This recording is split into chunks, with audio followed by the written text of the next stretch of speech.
Hi guys, this is Advocate Rukhsar Ahmed and welcome to my channel Learn Law. Friends, आपने अगर किसी भी तरह का कोई लोन लिया है, चाहे वो बिजनेस लोन है, पर्सनल लोन है, आजकल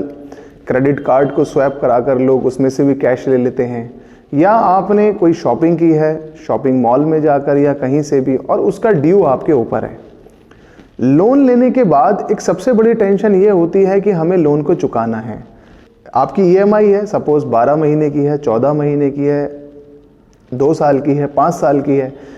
एक लंबी ईएमआई के बीच में एक ऐसा वक्त ज़रूर आता है कि आपकी ईएमआई डिफ़ॉल्ट होती है, और ऐसा भी अक्सर देखा गया है कि एक ऐसी सिचुएशन भी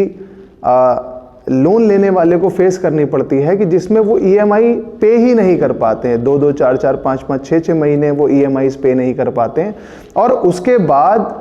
उनके अकाउंट्स एनपीए हो जाते हैं। रिकवरी एजेंट्स उनके घर पर आना शुरू होते हैं, बैंक अपने स्टाफ से उनको कॉल करवाता है, और एक ऐसा हरासमेंट की एक ऐसी सीरीज शुरू होती है कि बैंक जिसने लोन लिया है, जो लोन डिफ़ॉल्टर है, उसे ऐसा महसूस होने लगता है जैसे उसने कोई क्राइम कमिट कर दिया है, और क्राइम भी कोई ऐसा हीनियस क्राइम कमिट किया है जिसकी वजह से आमतौर पर यह भी देखा गया है कि लोग आत्महत्या भी कर लेते हैं या सिवियर डिप्रेशन का मरीज बन जाते हैं। फ्रेंड्स, मैंने लोन के ऊपर ऑलरेडी काफ़ी सारी वीडियोस बनाई हुई हैं जिसमें मैंने अलग अलग सिचुएशंस को कैसे हैंडल करना है उनको मैंने उसमें डिफाइन किया है, डिस्क्रिप्शन बॉक्स में जिसका मैंने लिंक दे रखा है। आज जिस चीज़ को मैं यहाँ पर कवर करने जा रहा हूँ वो है कि अगर कोई रिकवरी एजेंट आपको गाली दे रहा है, आपके साथ बदतमीज़ी कर रहा है, आपके घर पे आकर आपके घर की महिलाओं को हरास कर रहा है। अपने व्यूवर से और अपने क्लाइंट से ये भी मुझे पता चला है कि रिकवरी एजेंट आते हैं और पूरे पूरे दिन उस घर में बैठे रहते हैं, उस घर के बाहर बैठे रहते हैं। ऐसी सिचुएशन के अंदर लोग बहुत ज़्यादा परेशान होते हैं। एक तो उनसे लोन नहीं चुकाया जा रहा, दूसरी तरफ रिकवरी एजेंट्स या बैंक का स्टाफ उनके घर पे आके इस लेवल का टॉर्चर और हरासमेंट करते हैं कि लोग उसको हैंडल नहीं कर पाते। अब इस सिचुएशन में आमतौर पर हमें क्या करना होता है ये भी हमें नहीं पता होता। आइए मैं आपको बताता हूं कि अगर कोई रिकवरी एजेंट आपको अगर गाली दे रहा है तो आपको उस सिचुएशन में क्या करना है। सबसे पहले समझने वाली बात यह है कि जब हमने किसी भी बैंक से लोन लिया है, वो अमाउंट कुछ भी हो सकता है, 10,000 से लेकर 10 करोड़ तक का भी अगर हमने कोई लोन लिया है, तो जब हम बैंक से लोन लेते हैं उसमें हमारा और बैंक के बीच में जो एग्रीमेंट है वो एग्रीमेंट है कि अगर लोन लेने वाला व्यक्ति यानी कि बोरोवर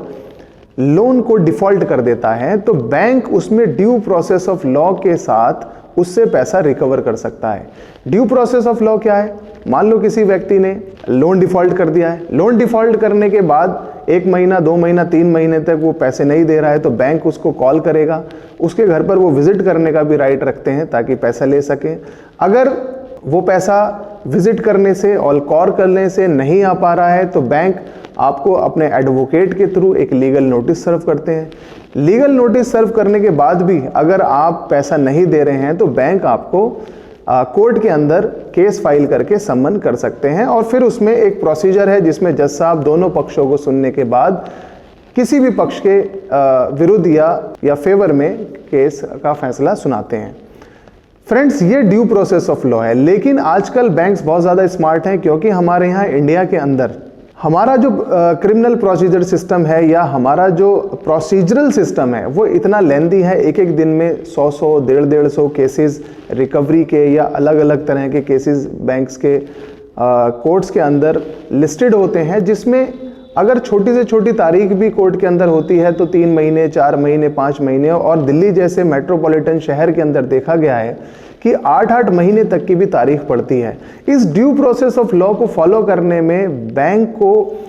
3 साल, 4 साल, 5 साल लग जाते हैं, और ऐसी सिचुएशन में बैंक के लिए भी ये एक फ्रस्ट्रेटिंग सिचुएशन होती है। बैंक क्या करते हैं कि इसमें एक उन्होंने शॉर्टकट अपनाया है, वो रिकवरी एजेंट्स को हायर करते हैं। ये रिकवरी एजेंट बैंक के लिए थर्ड पार्टी एजेंट के तौर पे काम करते हैं, और वो किसी भी तरह से एक सोशल प्रेशर बनाकर आपको इंटिमिडेट करके, आपको हरास करके या आपको उल्टी सीधी धमकियां देके आपसे वो पैसा वो निकलवाने की कोशिश करते हैं और बड़ी तादाद में वो कामयाब भी हो जाते हैं। लेकिन इसका नतीजा ये होता है कि बहुत सारे लोग इस प्रेशर को झेल नहीं पाते, वो आत्महत्या कर लेते हैं, वो सीवियर डिप्रेशन में चले जाते हैं और बहुत सारी परेशानियों में वो लोग मुब्तला हो जाते हैं। तो क्या एक रिकवरी एजेंट के पास या किसी बैंक के पास ऐसा कोई अधिकार है कि वो आपके साथ इस लेवल का टॉर्चर पैसे को रिकवर करने के लिए कर सकते हैं? तो फ्रेंड्स, मैं आपको यहाँ पर ये बताना चाहता हूँ कि जब आपने लोन लिया था और आपने बैंक के साथ एग्रीमेंट किया था, उसमें कोई ऐसा क्लॉज नहीं था, कोई ऐसी शर्त नहीं थी जिसमें आपने बैंक को या रिकवरी एजेंट को यह अधिकार दिया हो कि वो आपके साथ गाली गलौज करके आपसे पैसा रिकवर कर सकता है। अगर कोई भी रिकवरी एजेंट आपके साथ गाली गलौज कर रहा है, आपको इंटिमिडेट कर रहा है, डरा रहा है, धमका रहा है, आत्महत्या करने के लिए उकसा रहा है, तो ये ध्यान रखिए ये कानूनी अपराध है और ऐसे व्यक्ति के खिलाफ आप पुलिस स्टेशन में कंप्लेंट कर सकते हैं, आप ऑम्बुड्समैन के यहाँ कंप्लेंट कर सकते हैं जिसको लोकपाल कहा जाता है, आप बैंक के अंदर कंप्लेंट कर सकते हैं और आप ऐसे किसी भी व्यक्ति के खिलाफ लीगल नोटिस सर्व करके मानहानि का दावा भी फाइल कर सकते हैं। तो कोई भी अगर रिकवरी एजेंट आपके साथ या किसी भी लोन डिफॉल्टर के साथ ऐसी कोई भी हरकत कर रहा है तो आई होप आपके लिए ये वीडियो काफ़ी हेल्पफुल होगी। और लास्ट में मेरी आप लोगों से ये रिक्वेस्ट है कि अगर आपको मेरी ये वीडियो अच्छी लगी हो तो प्लीज़ इसे लाइक करें, शेयर करें और मेरे चैनल को सब्सक्राइब करें। Thank you.